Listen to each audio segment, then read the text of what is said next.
It's why we mourn artists more than billionaires. Because in the arena of sports, the stage of music, the intimacy of storytelling, we feel the weight of someone's infinity. We feel it in their craft, their expression, their pursuit of mastery. Sports are sacred because they don't contain the infinite. They just give it rules. Play the game, respect the game, but let your infinity go. That's what society should be. Not a cage, not a factory, but a game worth playing, where the rules are just clear enough for your infinity to unfold. And that's the path of the Overman. Not to be the best in the world, but to be the best possible self within the world. The best father in your house, the best friend in your circle, the best teacher in your classroom. Because in that space, you're not competing with billions. You are one of one, and that's infinite. Oppressors are small people, not because they lack potential, but because they forfeited it. They've tried to recreate infinity by making others kneel. They've tried to force significance instead of earning it. They try to win history's memory because they have no one's love. They are terrified that they will not matter. And in trying to dominate others, they forget the only way to truly matter is by giving meaning to those closest to you. Your infinity isn't measured by how many people bow to you. It's measured by how deeply you can love, how truthfully you can live, how far you can reach without letting go of who you are. So stop chasing the world. You don't need to be one in a billion. Be one of one. Be felt. Be real. Be here. Because when you live like that, your infinity becomes undeniable. And the people who feel it will carry you long after you're gone. There is no greater crime against the universe than trying to contain it. And yet, that is what we've done. That is what we were taught to do. From the moment we've arrived in the world, the first thing society teaches us is how to shrink the infinite inside of us. Parents often unintentionally become the first violators, passing on their fears, their limits, their trauma, not because they are evil, but because they were trained by a system that teaches conform or be broken. But the truth is, no one conforms without breaking.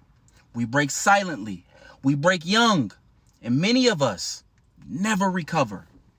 The danger of trying to control infinity is not just that it fails, because it always fails. The danger is that people who try to control infinity often succeed long enough to do massive damage. They do it through governments, they do it through schools, they do it through churches, laws, and families.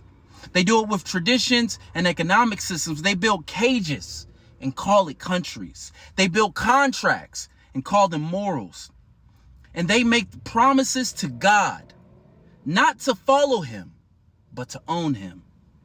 This is why so many people feel hollow. Not just poor people, not just marginalized people, everybody.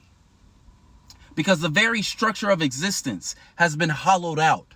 The game is rigged, and worse, it's meaningless. Not because life itself is meaningless, but because the people who have ruled have stripped meaning from life. They've put infinity behind a paywall. They've stolen exploration from the soul and replaced it with survival. But this is what you must understand. The universe is expanding. Infinity cannot be contained. Oppression is not just unjust, it is anti-evolutionary.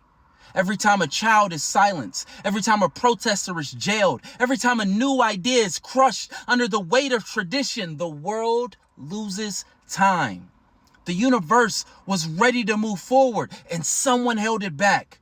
We could have had the internet 200 years ago. We could have cured diseases. We could have been on Mars by now, but ego, small, fragile, desperate ego stood in the way. We have inherited a world built by men who never wanted us in it. We are living in the shadow of a future they designed without us. But we don't have to stay here.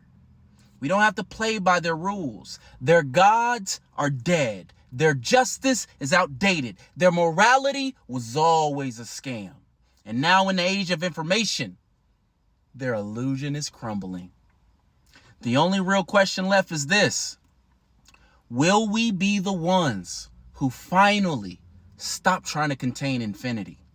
Because the people who cling to the past, who hide behind ancient flags, ancient fears, they will not lead us. They cannot.